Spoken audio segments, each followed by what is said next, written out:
అత్యంత కృప కలిగిన యేసు క్రీస్తు నామములో వాక్యాన్ని వింటున్న బిడ్డలందరినీ కూడా దేవుడు సమృద్ధిగా దీవించి ఆశీర్వదించును గాక. ఆమేన్. ప్రియ దేవుని బిడ్డలారా, మనందరమును దేవుని పిల్లలము అనిపించుకోవాలంటే మొదటగా యోహాను రాసిన పత్రిక సువార్త, యోహాను సువార్త 1వ అధ్యాయం 12వ వచనం చూస్తే, తన్ను ఎందరు అంగీకరించితిరో వారందరినీ మరి తన పిల్లలగుటకు మనకి అధికారం అనుగ్రహించాడని వాక్యం తెలియజేస్తుంది. నిజమే. ఏ పరిస్థితుల మధ్యనైనా, అది సంతోషమైన బాధ అయినా సరే, నా తండ్రి నా యేసు ప్రభు, నేను ఆయన బిడ్డను అని ధైర్యంగా మనుషుల ఎదుట, అందరి ఎదుట ఎవరైతే సాక్ష్యం ఇస్తారో వారందరికీ తన పిల్లలగుటకు, వారసులగుటకు దేవుడు మనకి అధికారం ఇచ్చాడు. ఇంకా ఎలాంటి వారు ఆయన పిల్లలు అని మనం ఆలోచన చేస్తే, మొదటగా ఆయనను అంగీకరించేవారు, బహిరంగ సాక్ష్యం ఇచ్చేవారు, యేసు రక్తంలో కడగబడి బహిరంగంగా సాక్ష్యం ఇచ్చేవారు దేవుని పిల్లలు. రెండోదిగా చూస్తే గలతీలకు రాసిన పత్రిక 3వ అధ్యాయము 26వ వచనంలో, దేవుని యందు విశ్వాసం ఉంచేవారు ఆయన బిడ్డలు, ఆయన కుమారులు కుమార్తెలు అవుతారు. నిజమే. వీటి వలన విశ్వాసం కలుగుతుంది. విశ్వాసం వల్ల ప్రతి బిడ్డ కూడా దేవుని బిడ్డలుగా మార్చబడతారు.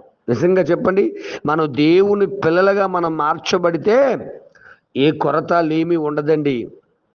ఎందుకు ఉండదు అంటే, ఒక రాజుగారు తన పిల్లవాడిగా నిన్ను తీసుకుంటాను అంటే, అబ్బో ఎంత గొప్ప విషయం. ఒకవేళ ఒక ప్రక్కన తన ఆస్తి అంతా పెట్టి, తన ప్రక్కన మరొక పక్కన ఆయన ఉండి నీకేం కావాలో కోరుకుంటే నువ్వేం కోరుకుంటారు చెప్పండి?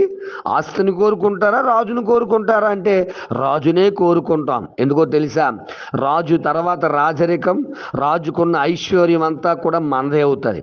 నిజమే. ఈ ఉదయకాల సమయంలో నువ్వు దేవుని బిడ్డగా అవ్వాలంటే ఆయన అంగీకరించాలి. రెండోదిగా చూస్తే ఆయన యందు విశ్వాసం ఉంచాలి. రోమీయులకు రాసిన పత్రిక 8వ అధ్యాయం 14వ వచనం చూస్తే, దేవుని ఆత్మ చేత నడిపించేవారు ఆయన కుమారులు కుమార్తెలుగా ఉంటారు. దేవుని ఆత్మ చేత, దేవుడు నడిపిస్తున్న నడిపింపు ప్రకారం నువ్వు నడవగలిగితే, నువ్వు ప్రవర్తించగలిగితే, నీ కార్యాలు చేయగలిగితే నువ్వు ఆయన బిడ్డవవుతావు. బిడా ఆలోచించి దయచేసి, ఇవాళ ఆయన బిడ్డనంటే సరిపోదు. ఆయన అంగీకరించావా? ఆయన యందు విశ్వాసం ఉంచుతున్నావా? ఆయన ఆత్మ చేత నడిపించబడుతున్నారా? ఆలోచన చేద్దాం. ఇంకా చూస్తే మత్తయి సువార్త 5వ అధ్యాయము 9వ వచనం చూస్తే, సమాధాన పరచువారు ధన్యులు, వారు దేవుని కుమారులు అనబడుదురు అంటారు. ఈ మధ్యన చాలా చోట్ల ఇంకొక నిప్పేసి కుటుంబాల మధ్య, భార్య భర్తల మధ్య, అన్నదమ్ముల మధ్య, అక్క చెల్లెండ్ర మధ్య గొడవలు పెట్టేవారు ఉన్నారు తప్ప, రే బాబు పోన్లేరా ఏదో జరిగిపోయింది అలా వదిలే అని చెప్పి సమాధాన పరిచేవారు లేరు. నువ్వు సమాధాన పరిచేవారుగా ఉంటే నువ్వు దేవుని కుమారుడు కుమార్తెవి. ఇలా నిప్పులు పెట్టి కుటుంబాల మధ్య చిచ్చులు పెడితే నువ్వు సాతాను కుమారుడివే. ఆలోచన చేద్దాం. దేవుని అంగీకరించితే, దేవుని యందు విశ్వాసం ఉంచితే, దేవుని ఆత్మ చేత నడిపించబడితే, సమాధాన పరిచేవారుగా నువ్వు ఉంటే, ఇంకా చూస్తే హెబ్రీ రాసిన పత్రిక 11వ అధ్యాయము 5వ వచనం చూసినప్పుడు, శిక్షకు లోబడేవాడు కూడా ఆయన కుమారులు అవుతారు. దయచేసి శిక్ష, పనిష్మెంట్, అది ఎటువంటి పనిష్మెంట్ అయినా సరే ఆలోచించండి బిడ్డలారా. నీవు గనక ఆయన కుమారుడు అనిపించుకోవాలంటే మరి తండ్రి చేయి శిక్షకు లోబడి ఉండాలి బిడ్డా. మరి ఈ ఉదయకాల సమయంలో నీవు దేవుని బిడ్డగా ఉండాలి అని నీకు ఆలోచన కలిగి ఉంటే, ఈ విధమైనటువంటి ఆలోచనలు కలిగి మరి దేవుని కొరకు నిలబడి దైవ ఆశీర్వాదాలు పొందుకోవడానికి దేవుడు కృపనివ్వాలని ఆశపడుతున్నా. మరొక మాట కూడా తెలియజేస్తాను. ప్రకటన గ్రంథం మనం చూస్తే కనుక 21వ అధ్యాయం 8వ వచనంలో, మరి జయించేవాడు దేవుని కుమారుడు అనబడతాడంటాడు. నీ జీవితంలో సాతాను క్రియలు, సాతాను తంత్రాలు, వీటన్నిటిని జయించగలిగితే తప్పకుండా దేవుడు నిన్ను తన కుమారుడిగా అంగీకరించి నీకు కావలసిన ప్రతి వాటిని అనుగ్రహించి తన సన్నిధిలో నీకు కొరకు బలమైన సాధనాలుగా వాడుకుంటాడు. అంతేకాదు బిడ్డ, మరి ఆదివారపు ఆరాధన, మరి తండ్రి ఇంటికి పిల్లలు వెళ్తారు, తండ్రి ఇల్లు ఏది? దేవుని మందిరం. దేవుని మందిరములో గడిపితే నువ్వు ఆయన బిడ్డవే. ఆలోచిస్తావా? ఇన్ని రకాలుగా నువ్వు ఆయన బిడ్డవైతే ఆయన కొనదంతా నీదే.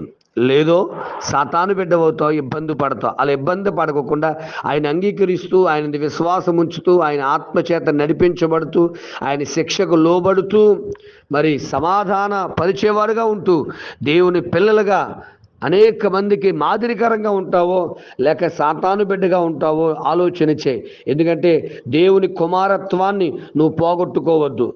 తండ్రికి ఇచ్చే మహిమను దయచేసి నీకు నా తండ్రి ఇస్తాడని గమనించి ఆయన అంగీకరించి ఆయన తండ్రిగా భావించి ఆయన కొరకు ఆయన మహిమార్థంగా జీవించే కృప మనందరికీ దేవుడు అనుగ్రహించును గాక. ఆమేన్. పరమ తండ్రి నీకు స్తోత్రాలయ్యా. మా పరమ తండ్రివి నీవు. ఎవరు నీ బిడ్డలు అంటే కొన్ని విషయాలు విన్నాం. సమాధాన పరిచేవారని, అయ్యా నేను అంగీకరించేవారని, అయ్యా నీ ఆత్మచేత నడిపించబడేవారని, నీ అందు విశ్వాసం ఉంచేవారని విన్నావునైనా. ఆ ప్రకారం జీవించి ఆశీర్వాదాలు పొందుకోవడానికి నిన్ను తండ్రిగా అంగీకరించి తండ్రికి రావలసిన మహిమను నీ బిడ్డలందరమైన మేమందరం ఇచ్చేవారుగాను ఆ వాక్య ప్రకారం జీవించేవారికి మమ్మల్ని అందరిని వాడుకుని వర్ధలింపజేసి బలపరచమని యేసు నామమున అడుగుచున్నాను తండ్రి. ఆమేన్. ప్రార్థనా అవసరం కొరకు నా సెల్ నంబర్ 9866958571. ప్రభు కృప మీకు తోడుగా ఉండును గాక. ఆమేన్.